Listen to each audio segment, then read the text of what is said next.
तो एक फितरी कानून है शरीयत का कि जब बच्चा बच्ची बालिग हो जाए तो निकाह कर दो। हाँ, उसकी बस एक ही मिसाल मैं दूंगा।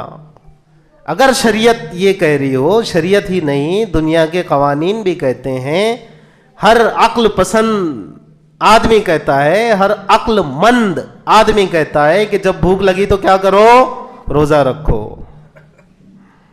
क्या हुक्म है? जब भूख लगी तो खाना खाओ, प्यास लगी तो पानी पियो।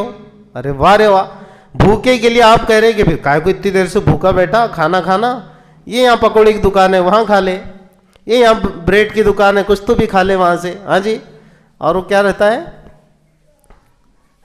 वड़ा पाव वड़ा पाव खा ले जी। तो भूख लगी तो हम खाने की तरकीब भी देते हैं, खुद भी खाते हैं, प्यास लगी तो पानी की तरकीब देते हैं। ये क्या बात हुई भाई? बालिग होने के बाद अगर मान लीजिए कि बुलुगत के जो तकाजे हैं और उसमें इंसान अगर अप्रोच फील कर रहा है, वो ठीक है, पर्सन टू पर्सन डिफर करता है, इसमें कोई शुबा नहीं। I know psychology, I also the student of psychology, don't worry my friends.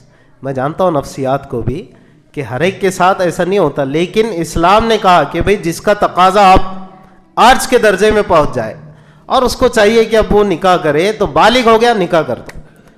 बच्ची भी बालिग हो जाए और वो अगर उस तरह की एक मिसाली ज़िंदगी जी सकती है, मिसाली बीवी के रूप में, कुछ मैच्योरिटी वगैरह भी आए उसके अंदर, ठीक है, वो तो माँ बाप का काम है ना, उसकी तरबियत करे, परवरिश करे, उस तरह की उसकी दीनी साख्त को तैयार करे, जहनी साख्त को तैयार करे। लेकिन शरीयत का फितरी कानून है, बच्चा बच्ची जब बालिग हो जाए उनका निकाह कर दो। का मतलब ऐसा नहीं कि पकड़ के ज़बरदस्ती करो, यानी अब उनका निकाह किया जा सकता है। They are eligible for marriage now, वो निकाह के लिए अब एलिजिबल है, उनका निकाह किया जा सकता है। कर दो का मतलब है किया जा सकता है।